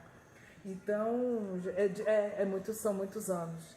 São muitos anos e eu acho, para lhe dizer a verdade, uma parte da literatura que é difícil, porque mesmo não sendo contada por índios, né, que são o sujeito da enunciação realmente, mas lhe dá um trabalho muito grande de buscar aquelas fontes. A fonte da madeira mamoré que eu fui ver o que é caripuna, ver os mairuns, os mitos bororóis que Darcy Ribeiro coloca, Macunaíma, que é aqueles mitos colhidos pelo alemão, pelo etnólogo alemão, todos eles têm tantos elementos que eu não podia apenas estudar o livro, eu tinha que sair e ver fora. Entendeu? Então é uma literatura que você não fica só no texto, você tem que sair e buscar todo o universo de referência, buscar a semiosfera. Isso dá muito trabalho, professor. É toda uma bagagem acumulada por muitos anos. Um trabalho que não tem comparação com o que a senhora fez, coisa assim.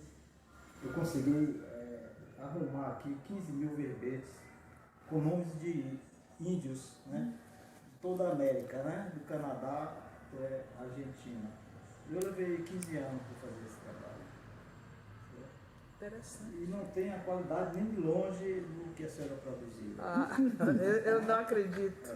Então, parabenizo a senhora, eu volto a reforçar aqui. Quero dizer, a sua preocupação quanto a essa divisão humana, ela não é só no campo indígena, ela é mundial.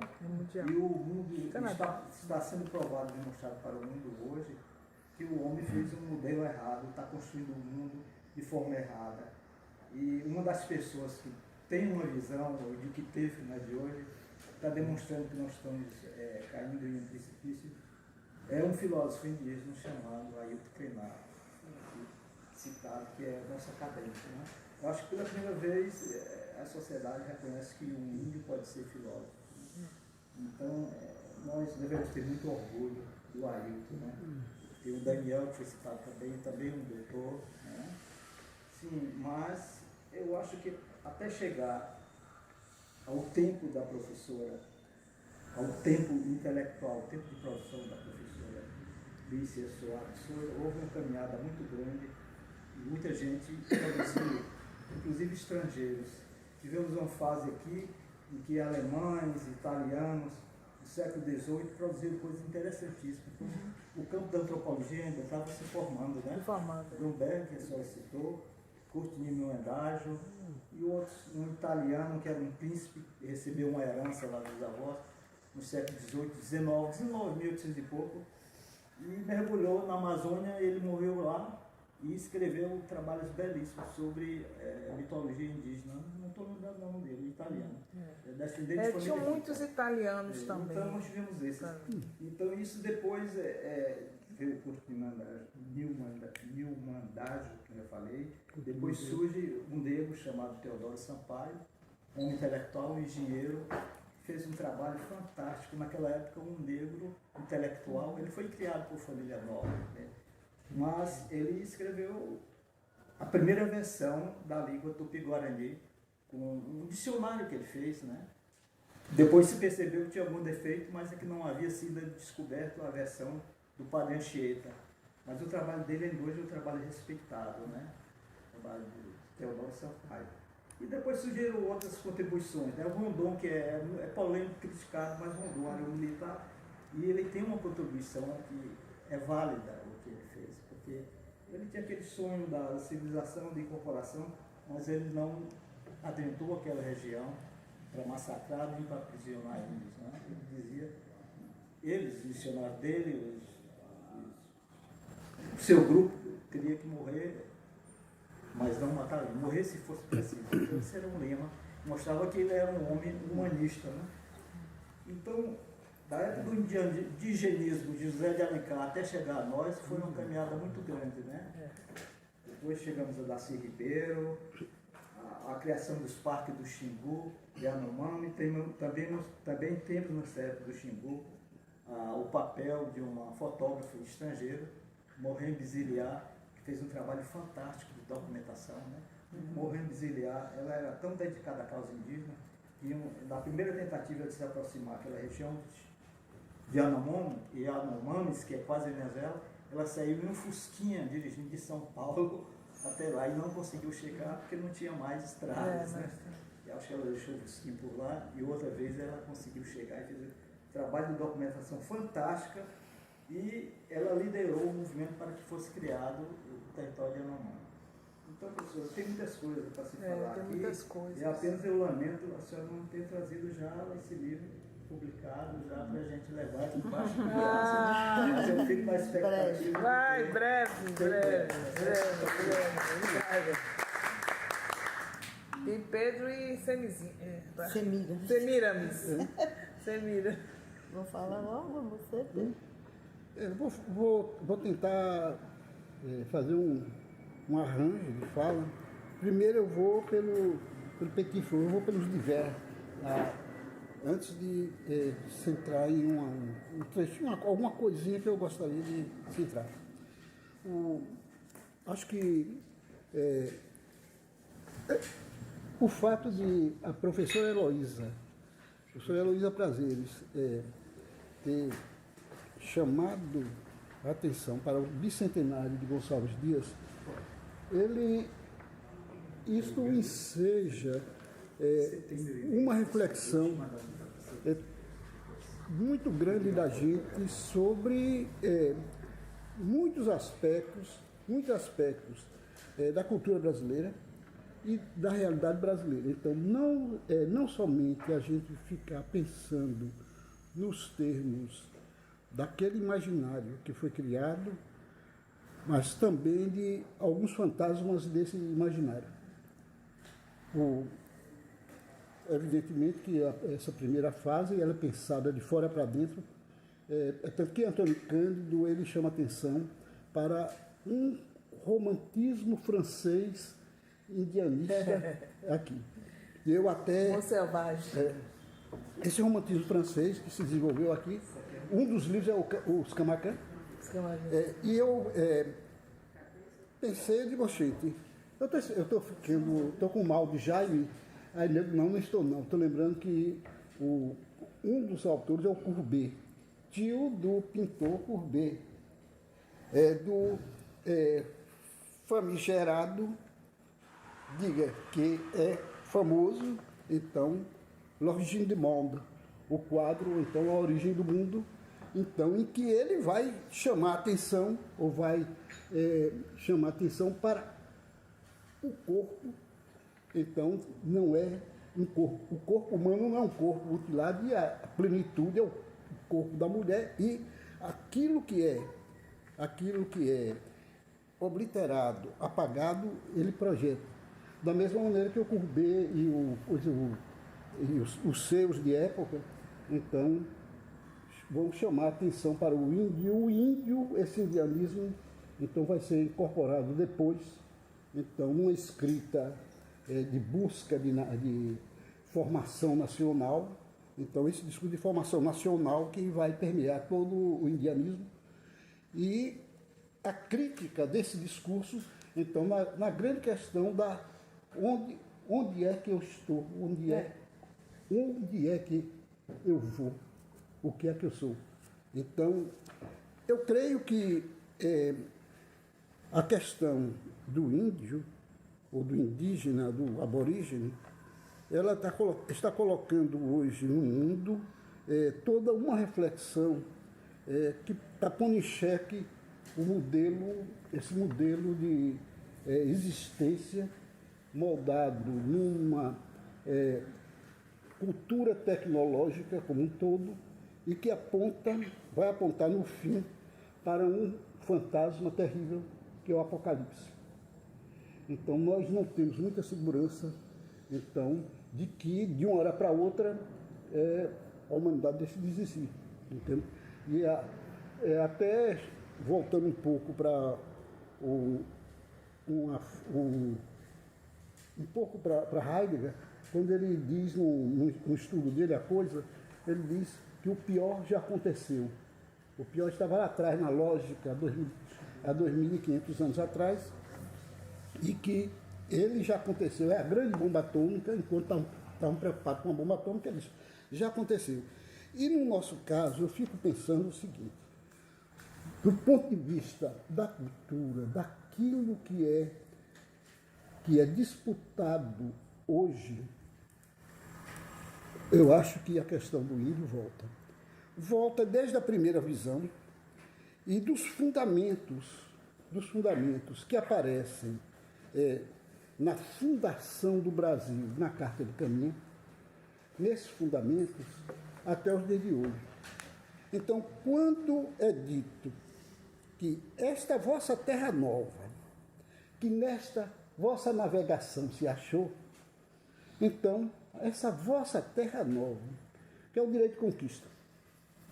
E o direito de conquista está em jogo hoje de uma maneira terrível, na sua expressão maior, ou digo, na sua expressão até mais civilizada, que é a disputa no Congresso. Então, a disputa dentro do Congresso, então a questão do marco temporal. Sim. O outro lado é o corpo. Eu acho que a questão do corpo, o índio, eu acho que a rebeldia indígena, digamos, a revelação do corpo, não é apenas o quadro do Courbet, mas o corpo, como ele hoje se mostra, como ele é desnudado, é também uma interrogação que eu acho que aqueles que estão permeados por toda essa civilização, toda essa cultura que invadiu todo o planeta, inclusive com estereótipos terríveis, o cubo da Bauhaus, então da Bauhaus vai invadir o mundo todo, você chega na China é o cubo, todo canto é o cubo. Ou então as formas que vão tematizar o cubo através da linha curva. Então, mas isso tudo hoje, então, eu acho que vai desde uma cultura mais urbana, do desnudamento do corpo, então, voltando para nossas origens, então, isso eu acho que entra na questão também dessa cultura. Então, sem coisa nenhuma, que descobrissem suas vergonhas, que é papai, etc. Então, volta. Eu acho que as coisas estão dadas ali. Ora, se a gente pensar toda a literatura indianista, primeira na fase indianismo romântico, eu apontaria um pouco, digamos, como icônico um estudo tem um estudo Agora pronto, é o mal de Jaime agora mesmo. O estudo de Letícia Malar sobre Iracema, em que ela diz que é importantíssimo pensar como terminou o romance. Tudo passa sobre a terra. Ela diz, Alencar comete um gesto falho. Tudo se passa sobre a terra do ponto de vista da propriedade da terra. Então, tudo olhado, então, o subalterno como propriedade, não é à toa que Alencar dizia que a questão da escravidão era uma questão privada, então era direito privado, então que não devia ser discutida então, dentro do parlamento. Se a gente olha a questão dessa disputa discursiva hoje, então a gente vê que, de um lado, você tem toda uma questão do multiculturalismo, essa disputa de lugares, que pareciam até irreconciliáveis, a questão do etnismo negro e a questão do indianismo, ou de um indigenismo, ou de um aboriginismo. Eu acho que a prática está levando a uma conjunção. Por mais que eu tenha as minhas convicções, mas não se trata de proselitismo, eu acho que aquilo que aconteceu recentemente, tanto pela negação do governo anterior, quanto por uma determinada afirmação desse governo, então o lugar do índio e do negro na representação de poder, então, de alguma maneira, vai e mostra a permanência desse discurso, que vai o discurso da conquista e o embate contra o discurso da conquista. Então, o que era que valia é o direito de conquista, que fazia com que, então, o colonizador avançasse sobre a terra, que tudo se passasse sobre a terra. Era o grande bem de produção era a terra. Então, e hoje a disputa, então, para que diabo de tanto índio fedorento e de tanto preto em posição de governo? Não tem nada disso, não. A terra está aí e a terra é nossa. A terra é nossa. Nossa de quem? Então tem a disputa de dizer, não, terra de índio está definida e é restrita, e se o índio tem um jeitinho de se tornar branco e a terra não é mais reserva. Então, esse discurso, o discurso da conquista, que fundamentou a expansão portuguesa, então, um dos títulos do rei de Portugal era Senhor da Conquista. Senhor da Conquista, um dos títulos do rei de Portugal. Então, esse discurso da conquista, ele está um discurso poderoso que a gente não nota. O agro é podre. O agro está, a cada instante, ele passa que a gente não sente. Em tudo há o agro. E o agro disputa o quê? Ele disputa o direito de conquista. Então, ele disputa ainda aquilo. Para que diabo de tanta terra para o índio? De quem diabo é? Você é dono do resto? Não é dono dessa terra? De quem é a terra? A terra que Deus me deu. Que também no direito de conquista, do Estado israelense, é a terra que Deus me deu. Let my people go. Deixe meu povo ir. A terra que Deus me deu. Então, essa questão do direito de conquista e um discurso que se contraponha, então eu acho que junta desde o momento da chegada do português a uma terra ignota, terra desconhecida, até hoje o que temos aqui. E a criação de imaginário, essa disputa de imaginário, eu acho ela importantíssima hoje. Então nós temos que dizer que A questão não é o agro, é o mato fundo, como dizia Maria Andrade. Então, no fundo do mato virgem, nasceu Macunaíma, herói de nossa gente. Muito bem. Muito bem. Muito bem. Depois dessa aí, né? Bem, eu estou brigando contra o direito de conquista por uma outra. Eu estou brigando contra o direito de conquista por conta de Catarina Paraguaçu. Ó, minha irmã. Não, mas não é sua irmã. Mas eu não estou brigando, não é com sua irmã, não. Sabe o que é? É que é inimaginável que se faça uma reforma tributária nesse país e se continue tributando os miseráveis que não são donos de ilha, Doutor em literatura, que pagam quase nada de foro e que se cobra foro como terra de marinha a 200, 300 metros nos bairros de Salvador, como foro. Ué. Então, e a outra coisa é pagar foro. Me perdoe o acadêmico daqui. Então, pagar foro ao mosteiro de São Bento, porque essa terra nossa, ela é propriedade do Patrimônio Nacional das Graças por doação de Catarina Paraguaçu.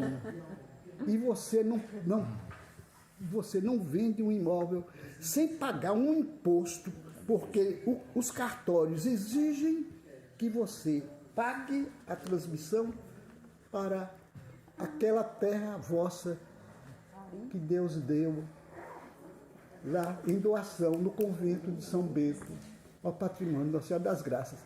Dói na gente, né? Tem uma outra palestra, né? É o mesmo discurso. Eu só quero. Vamos ouvir aqui a nossa professora. É coisa rápida. Eu só quero parabenizar a Alicia, né, pela explanação aí. E porque ela foi uma hora, né, 1h30, mas mesmo assim o que ela falou de literatura, eu fico imaginando assim que a sociedade, se não tivesse escritores e literatura, eu não saberia o que seria da gente, porque os historiadores estão comprometidos com A, com B. Estamos até na época de lascar, queimar todos os livros de história que me fez aluna, né? Quer dizer, contou uma história toda engessada, não se cuidou da civilização como um todo. Então, a literatura, mais uma vez, vem para mostrar além da história. Porque se você não tiver livro de história, se você ler um livro literário, você vai ver história ali. Ali é. Eu terminei o curso de letras, eu fui fazer história porque eu não entendia como é que eu ia ensinar literatura sem saber de história. Mas foi o contrário. Para ensinar literatura, eu tive que ir na história realmente verdadeira. Então, isso aí foi, na palestra de hoje, eu vi livros literários falando de história verdadeira. Né? Outra coisa, estamos na época ainda no mês dos professores. Eu quero dizer que o ser humano tem jeito sim, e principalmente está na mão dos professores. Muito bem, obrigada. Muito bem, Na obrigada. mão dos professores. Obrigada. O professor que vai queimar esse livro didático e vai dar uma outra história. Seus professores, nós não estaríamos aqui, né? Pois é. E para encerrar, eu lembrei de Oswald, né, que ele falava num poeminha dele, que ele diz: quando o português chegou, debaixo de uma bruta chuva, vestiu o índio, que pena, fosse uma manhã de sol, o índio Tiraria a roupa dos portugueses. Oh, meu Deus, agora até me perdi. Não. Desvestiria. Quando o português chegou debaixo de uma bruta chuva, oh meu Deus do céu, como é que esquece? Me lembro de Lu. Quando o português chegou debaixo de uma bruta chuva, tirou a roupa do índio. Que pena! Se fosse uma manhã de sol, o índio teria despido o português. Agora eu lembrei.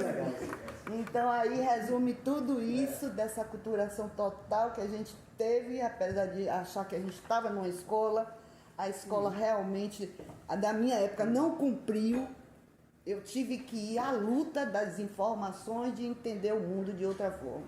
Então, os professores ainda a bússola do universo. Ainda são e sempre serão. Obrigada. Mais alguém vai se manifestar? Eu agradeço, então. Você quer usar a palavra para se despedir? Para me despedir, eu quero. Vai no banheiro, né? Eu quero agradecer. Não, quero agradecer a todos os presentes que vieram. Primeiramente, agradecer a Heloísa Prazeres, que foi que me convidou. Agradecer a Leilton, colega sempre, estamos sempre juntos. Agradecer a todos os que estão aqui, porque foi eu não sei mais se digo tarde ou noite, uma tarde, nós começamos na tarde, terminei com o sol ainda, terminando, estamos à noite, muito prazerosa, muito enriquecedora, e todas as intervenções foram muito interessantes.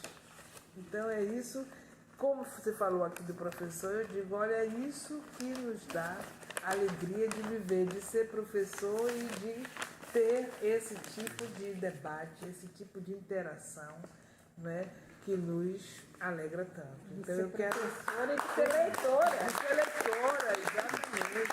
Então, muito, muito obrigada, muito obrigada. Muito obrigada, então, gente. Boa noite a todos. É um prazer. Quer dizer que você estava nervosa, né, Alice?